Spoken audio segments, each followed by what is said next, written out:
Everyone, this is Tanu triptan और बढ़ते हैं हमारे नेक्स्ट पॉइंट के ऊपर, appointment of the auditors. Auditors की किस तरीके से हम अपॉइंटमेंट करते हैं। देखो, इससे पहले हमने क्वालिफिकेशन रीड की थी, डिसक्वालिफिकेशन रीड की थी, राइट, और इंट्रोडक्शन भी पढ़ा था कि कैसे हम एज एक ऑडिटर को अपॉइंट करते हैं, किस तरीके से, थोड़ा बहुत हमने इसके बारे में डिस्कस किया था। क्वालिफिकेशन डिसक्वालिफिकेशन आपके 4 से 7 नंबर के लिए इंपॉर्टेंट है, सो प्लीज़ ये वीडियो जरूर देखना। और मैं बता रही हूँ ये चैप्टर भी बहुत ज़्यादा इंपॉर्टेंट है, क्योंकि जब मैंने क्वेश्चंस पेपर की वीडियो अपलोड की थी, यहाँ पर दो आपको नजर आ रहा होगा, BCom classes 2023-24 questions paper of the different university, और इवन सभी सब्जेक्ट के आपको नजर आ रहे होंगे। सो ये सभी क्वेश्चंस पेपर आपको अवेलेबल किए थे, और जब मैंने इस क्वेश्चंस पेपर को क्वेश्चन पेपर चैनल पर अपलोड किया था, तब मैंने वहाँ पे डिस्कस किया था कि ये जो चैप्टर है ना अपॉइंटमेंट वाला, कहीं ना कहीं ये चैप्टर इंपॉर्टेंट है ना। यहाँ से हर बार एक कोई बेसिक क्वेश्चन आ रहे हैं। इससे पहले मैं आपको बता देती हूँ, ये मैंने सभी वीडियोस अपलोड कर रखी हैं, ठीक है, आपके सब्जेक्ट्स के रिगार्डिंग, ऑडिटिंग के रिगार्डिंग। 7 चैप्टर तक हम कंप्लीट किया है, अब हम 8th पे पहुंचे हुए हैं। तो स्टार्ट करते हैं। आज हम बात करने वाले हैं अपॉइंटमेंट। अपॉइंटमेंट कैसे करते हैं, कितने दिनों का टाइम होता है, किसके पास करता है, कौन कौन अपॉइंट कर सकता है, इन सब के बारे में बात करेंगे कि कौन कौन अपॉइंट कर सकता है, who appoint the auditor, and कितनी ड्यूरेशंस होती है, राइट, और अपॉइंटमेंट कितने तरीके की हो सकती है, टाइप ऑफ अपॉइंटमेंट। एक तो हम करेंगे बच्चे, हम बात करेंगे फर्स्ट ऑडिटर को अपॉइंट करने की, कि जब हम पहला ऑडिटर जब हम अपॉइंट करते हैं तो वो कैसे होता है, कौन करता है, कितनी ड्यूरेशंस होती है। अगर फर्स्ट ऑडिटर की बात खत्म हो जाएगी, तब हम बात करेंगे सब्सीक्वेंट ऑडिटर। सब्सीक्वेंट ऑडिटर का मतलब होता है जो बाद में जो ऑडिटर होते हैं उनकी बात की जा रही है, उनको कैसे अपॉइंट किया जाएगा। देन उसके बाद हम बात करेंगे हमारे पास कैजुअल, एक सेकेंड,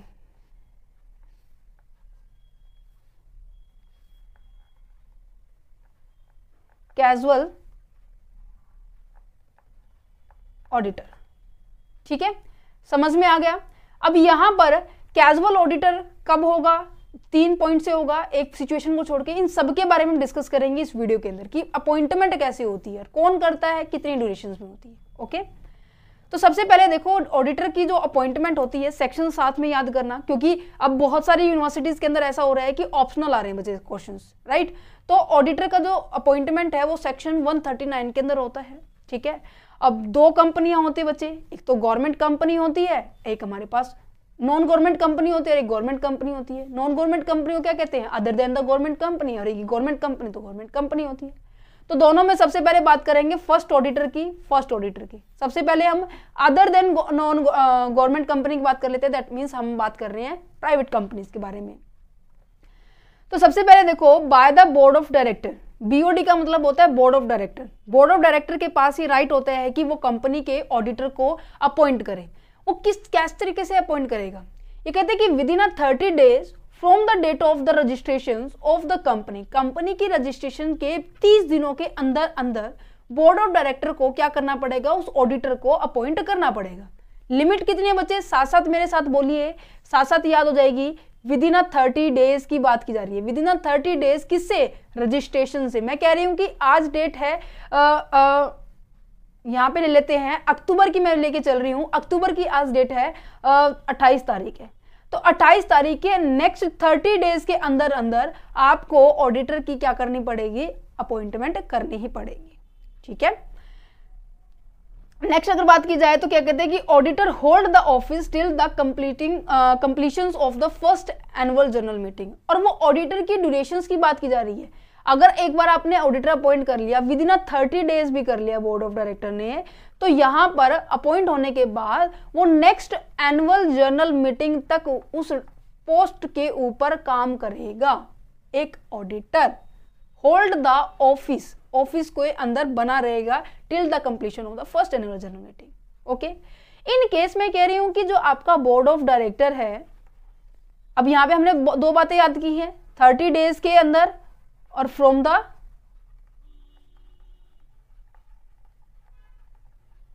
रजिस्ट्रेशन की बात करें। इसके अंदर हम एक बात बोल सकते हैं,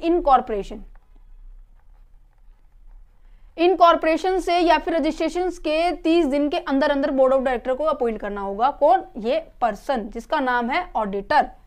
मैं कह रही हूं कि बोर्ड ऑफ डायरेक्टर फेल हो गया, ये कैपेबल नहीं हुआ कि इतने दिन में एक बढ़िया सा ऑडिटर लेके आ सके, मतलब इसको मिला ही नहीं ऑडिटर। तो ये इंफॉर्मेशन किसको देगा, कंपनीज के जितने भी शेयर होल्डर हैं उनको ये इंफॉर्मेशन प्रोवाइड करेगा। अब ये शेयर होल्डर्स को क्यों इंफॉर्मेशन प्रोवाइड कर रहा है बच्चे, क्योंकि अब रिस्पॉन्सिबिलिटी किसके ऊपर आ गई है, इन शेयर होल्डर्स के ऊपर, कि अब ये अपॉइंट करेंगे इस डायरेक्टर ऑडिटर को। समझ पा रहे हो, कहानी समझो। पहले आपके बात आती है, जैसे हम कहते हैं ना कि पहले बच्चों को दे देते हैं, कुछ काम नहीं होता फिर बड़े करते, फिर उनसे भी नहीं होता फिर और बड़े करते, यहाँ पे इसे उल्टा चला लो, ठीक है। अगर उनसे काम नहीं हो रहा, बोर्ड ऑफ डायरेक्टर से शेयर होल्डर के पास भेज दो, शेयर होल्डर के पास इंफॉर्मेशन देनी होगी। देखो कैसे लिखा हुआ है, in case of the failure of the board of director to appoint the such auditor, auditor को अपॉइंट करने में वो फेल हो गए हैं, it shall inform the member of the company. तो ये जरूरी है कि उनको जो मेंबर है कंपनी के, उनको क्या किया जाए, बताया जाए, इन्फॉर्म किया जाए।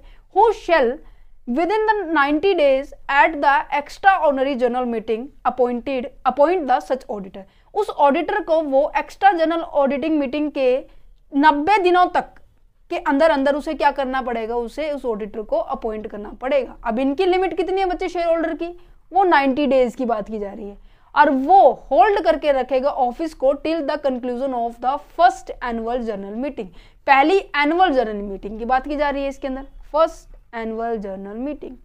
क्या कंसेप्ट क्लियर है नॉन गवर्नमेंट एम्प्लॉइज के बारे में, यहाँ पे भी बच्चे फर्स्ट ही थी क्वेश्चन। अब ये थोड़ी क्वेश्चन पूछने का थोड़ी ना, और ये फर्स्ट की बात की जा रही है बच्चे, फर्स्ट एनुअल जनरल मीटिंग, यहाँ पे भी फर्स्ट की बात की गई है।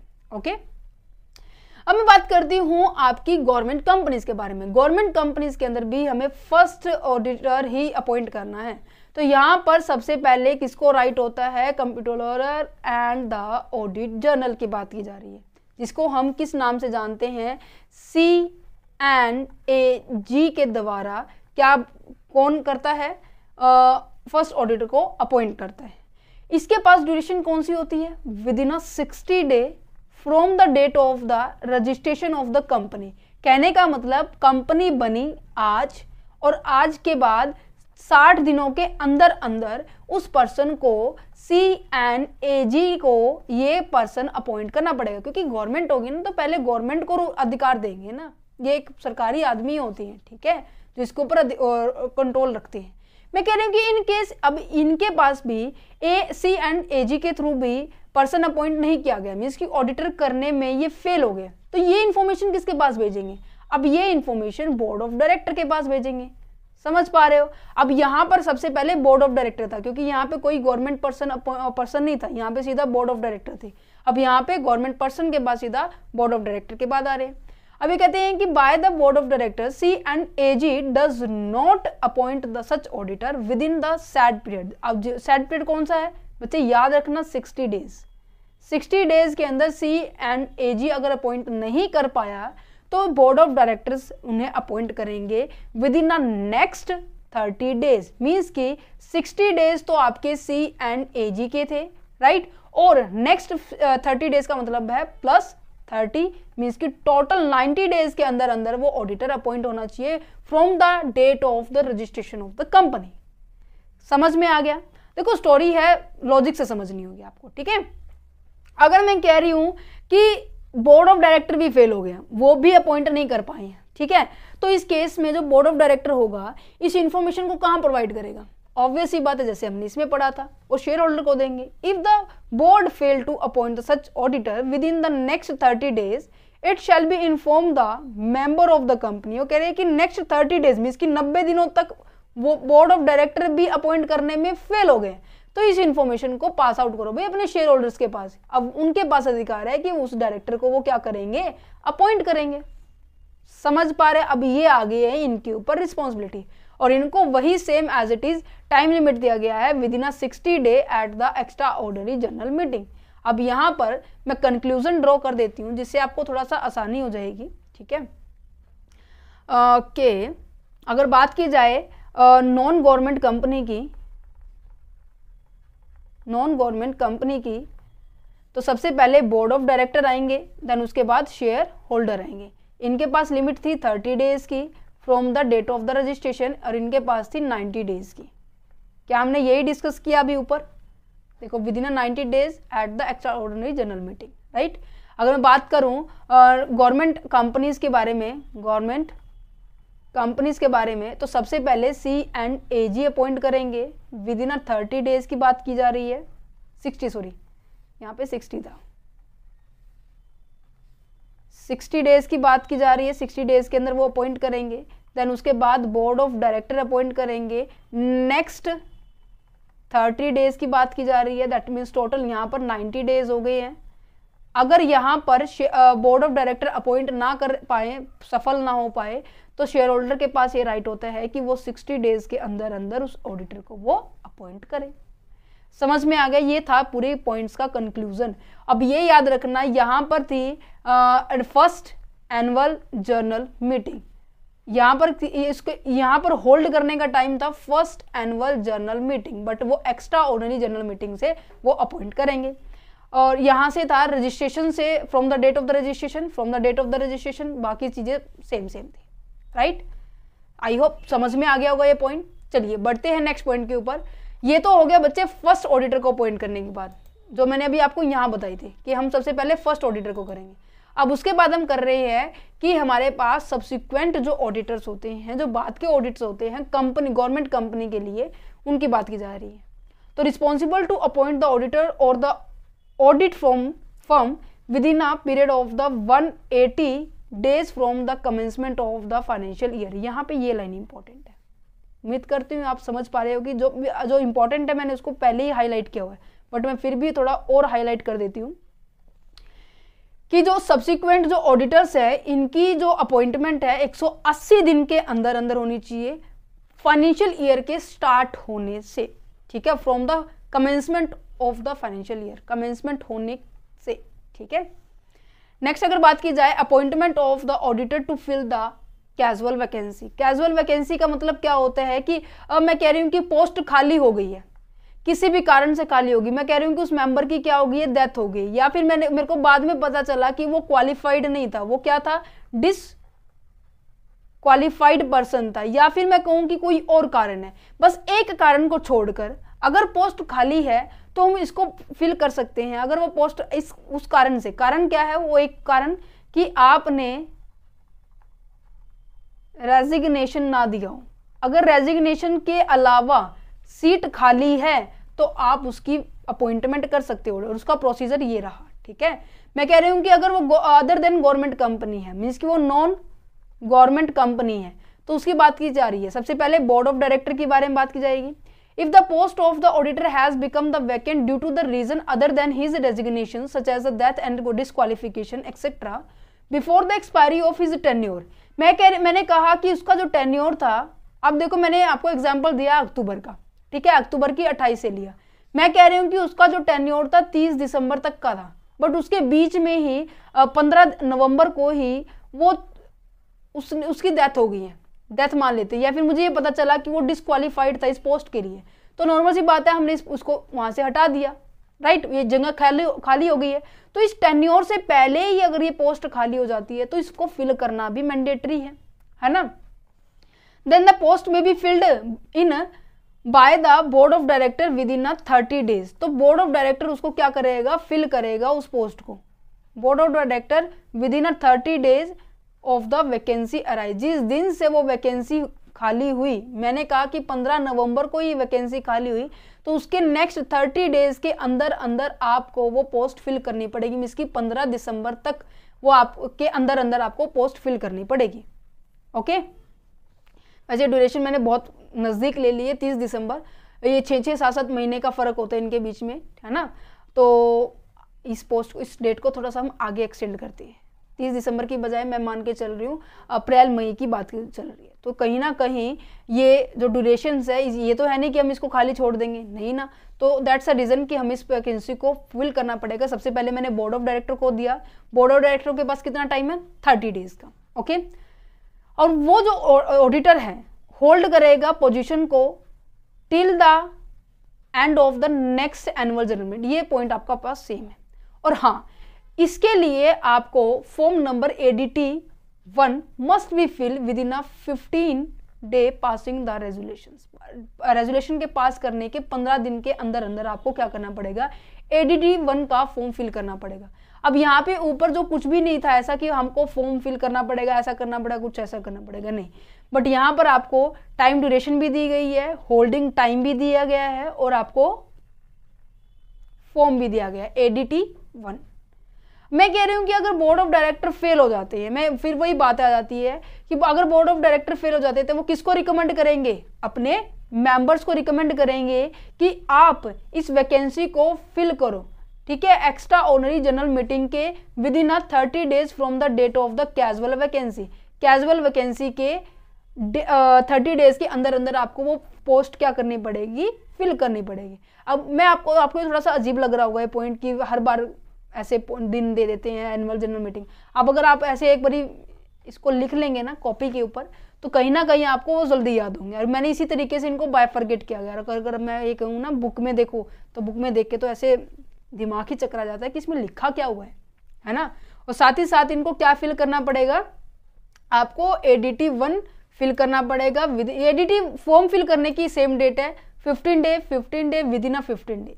ओके, मैं कह रही हूँ कि अगर गवर्नमेंट कंपनी नहीं है, वो है नॉन गवर्नमेंट कंपनी नहीं है, गवर्नमेंट कंपनी की बात की जा रही है, तो सबसे पहले वही बात आ जाती है, सबसे पहले आ जाता है बाय द कंट्रोलर और द ऑडिट जर्नल की बात की जाए तो सबसे पहले जैसे कि हमने ऊपर भी पढ़ा था C&AG की बारे में बात की जा रही थी, राइट। इसमें भी गवर्नमेंट कंपनी के अंदर अगर मैं कैजुअल वैकेंसी की फिल कर रही हूँ तो उनके पास भी कितना ड्यूरेशन है, 30 डेज है, ठीक है। अब मैं बात करूँ अगर बोर्ड ऑफ अगर वो C&AG अगर फिल नहीं कर पाते वैकेंसी को तो वो किसको कहेंगे, बोर्ड ऑफ डायरेक्टर को कहेंगे। और बोर्ड ऑफ डायरेक्टर के पास same as it is limited next 30 days, next within 30 days, that means 30 days आपके पास यहाँ पे थे और 30 डेज आपके पास यहाँ पे है। तो कहने का मतलब नेक्स्ट आने वाले 60 डेज के अंदर अंदर आपको क्या करना पड़ेगा, उस वैकेंसी को फिल करना पड़ेगा। और form number ADD 1 with in 15 day of the passing the resolution. समझ में आ गया? उम्मीद करते हैं जो अपॉइंटमेंट वाला पॉइंट है ये समझ में आ गया होगा।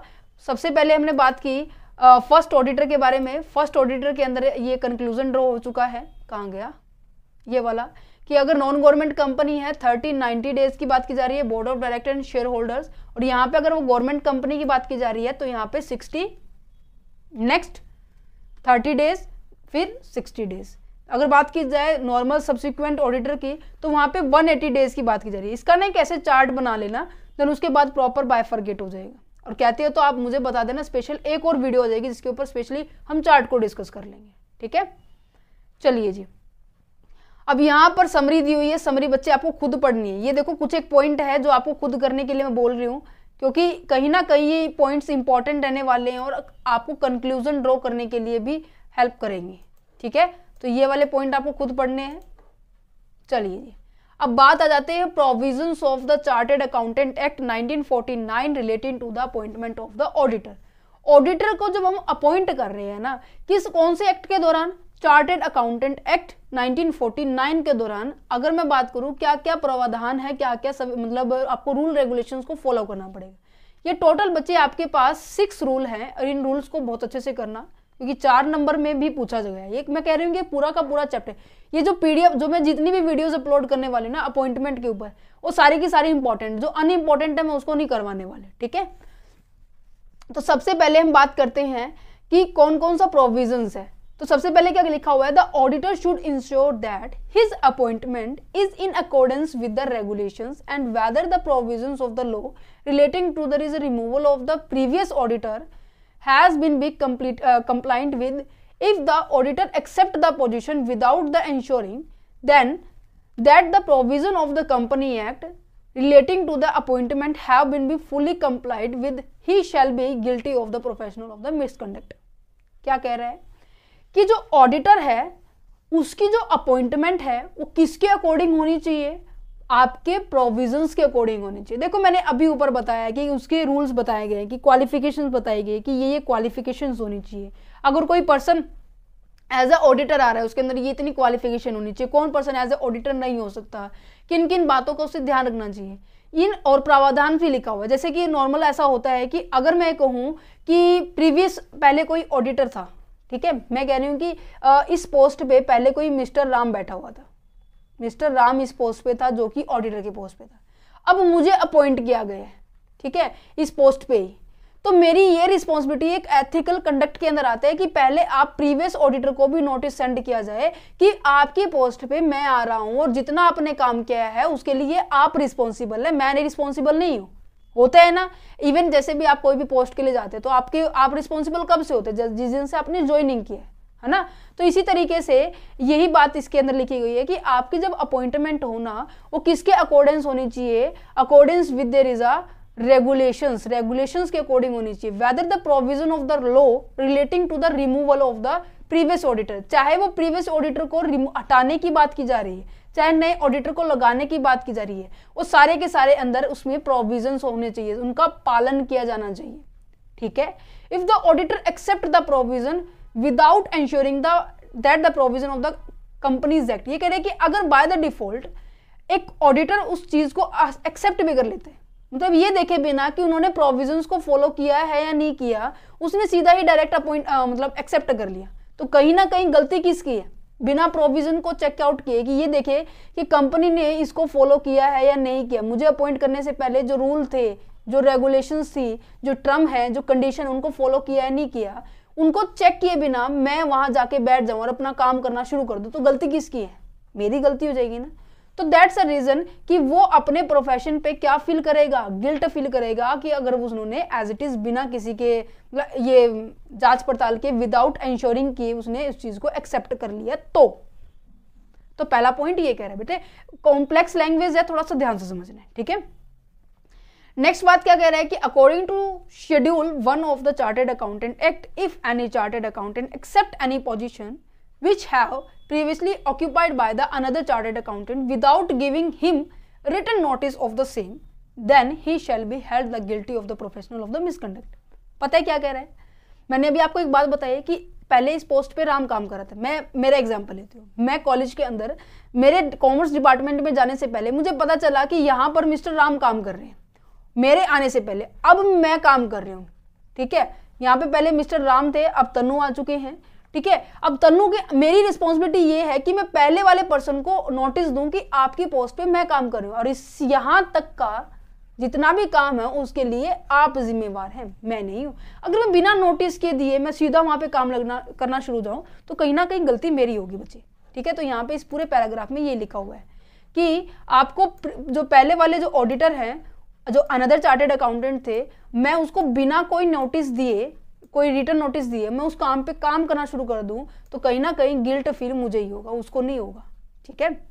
नेक्स्ट अगर बात की जाए तो the auditor should not accept any post with a feeling of the competitions. Competition की फीलिंग के बारे में क्या पॉइंट कह रहे हैं, ठीक है। कंपटीशन मैं कह रही हूं कि दो मार्केट है, एक मार्केट के अंदर दो ऐसे, मैं छोटा एग्जांपल लेके चलते जो नॉर्मली आप देखते भी अपने जीवन में। ये दो रेडियां खड़ी है, ठीक है, सब्जी वाली रेडी खड़ी है और यहाँ पे सब्जियां इन्होंने रखी हुई है, इसने भी सेम एज इट इज सब्जियां रखी हुई है और यहाँ पे है ये पर्सन और यहाँ पे है ये पर्सन। ये तो सब्जी का इन्होंने भाव रखा हुआ है 30 रुपए किलो, ठीक है। इसने ये देखा कि 30 रुपए किलो ये बेच रहा है, मेरे पास इसके भी कस्टमर आ जाए, क्यों ना मैं इसको 25 कर दूं या मैं इसको कर दूं 22 कर दूं 20 कर दूं, ऐसा कर दूं। तो नॉर्मल सी बात है आज के टाइम में तो आप किसके पास जाएंगे बच्चे, नॉर्मल सी बात है आप 20-25 वाले के पास जाएंगे, सेम सब्जियां वो बेच रहा है। तो दैट्स अ रीजन कि आपने क्या किया, इससे कम रेट इससे चार्ज करना शुरू कर दिया, आपने 30 की बजाय 20 या 25 चार्ज करना शुरू कर दिया। इसी तरह से ऑडिटिंग में भी होता है, इसी तरह से प्रोफेशन में भी हो सकता है कि अगर कोई व्यक्ति 20,000 के ऊपर काम कर रहा है, मैं वहां जाती हूं और मैं कहती हूं कि नहीं मैं आपको 18,000 में वही काम करके दूंगी, तो कौन नहीं करवाएगा भाई काम मुझसे, ऑफकोर्स करवाएंगे। तो ये कंपटीशन क्रिएट किया है मैंने, ठीक है, 2000 को तोड़ते हुए मैंने कंपटीशन क्रिएट किया है। तो यहाँ पे क्या कह रहा है कि the auditor should not accept any post, उसे ऐसी पोस्ट एक्सेप्ट नहीं करनी चाहिए, किसकी फीलिंग से, कंपटीशन की फीलिंग से। जैसे कि accepting the low fees of his work, अपने काम के उसने कम पैसे चार्ज करवाए हैं। If any auditor accept any post, अगर कोई ऑडिटर उस पोस्ट को एक्सेप्ट कर लेता है और पहले वाले ऑडिटर को वो हटा दिया जाता है, तो कहीं ना कहीं उसके लिए वो गिल्ट फील होगा, ठीक है, उसने प्रोविजंस को फॉलो नहीं किया। मींस कि ये वो पॉइंट्स बता रहे हैं जो प्रोविजन को ध्यान में रखना चाहिए कि आपको पहले नोटिस देना चाहिए, आपको रूल्स को मान के ही किसी ऑडिटर की अपॉइंटमेंट करनी चाहिए, आपको कंपटीशन नहीं क्रिएट करना है, ये बातें बता रहे हैं बच्चे, ठीक है। नेक्स्ट बात क्या कहते हैं कि the auditor should not exercise any direct और indirect influence in order to get the post. कहने का मतलब, अब नॉर्मली ऐसा आपको इन्वायरमेंट में देखने को मिलता है, ठीक है। मैं कह रही हूँ कि आप सब ने मास्टर्स डिग्री कर ली है, एमकॉम कर ली है, ठीक है, और आप किसी स्कूल में ट्राई करना चाह रहे हैं, अभी आपकी बीएड भी नहीं हुई है, ठीक है, तो आप किसी स्कूल में ट्राई करना चाह रहे हैं, तो आप क्या करेंगे, आप अपने पहचान के आप अपने पापा को कहेंगे कि पापा जल्दी से किसी भी स्कूल में देखो ना, कहीं आपकी जान पहचान हो तो, है ना, तो आपके पापा कहेंगे हाँ हाँ जरूर देखेंगे बच्चे, है ना। तो ये कहीं और जाके इन्फॉर्मेशन देंगे कि हाँ हाँ हमारी गुड़िया हो चुकी है, हमारे बच्चा हो चुका है, लड़का हो चुका है, पढ़ाने के योग्य है, तो देखो कोई स्कूल में। तो ऐसी जान पहचान से आप किसी स्कूल के अंदर कॉन्टेक्ट कर रहे हो और जो पहले से ही अपॉइंट है पर्सन, कहीं ना कहीं उसकी पोस्ट के लिए खतरा मंडरा रहा है ना, और जिस स्कूल से आपने बात की वो आपका बहुत गहरा मित्र है, तो कहीं ना कहीं नॉर्मल सी बात है, मित्रता को ज्यादा सामने रखेगा वो व्यक्ति। कुछ ऐसा केस भी हो सकता है कि वो नहीं रख सकता, मैं दोनों पक्ष लेके चल रही हूँ, कभी कहे कि हाँ मैडम ने तो ये कह दिया कि ऐसा नहीं, मैं दोनों के पॉइंट ऑफ व्यू से लेके चल रही हूँ। तो कहीं ना कहीं आप इनडायरेक्टली अपना फोर्स दिखा रहे हैं कि मुझे इस पोस्ट के ऊपर अपॉइंट करें। तो इसी तरह से ऑडिटर में भी होता है, बहुत अगर मैं ऊंचे लेवल की बात करूं तो बहुत ऐसा होता है कि फोर्स के साथ बहुत ज्यादा काम होता है ना, आपने नॉर्मली देखा भी होगा।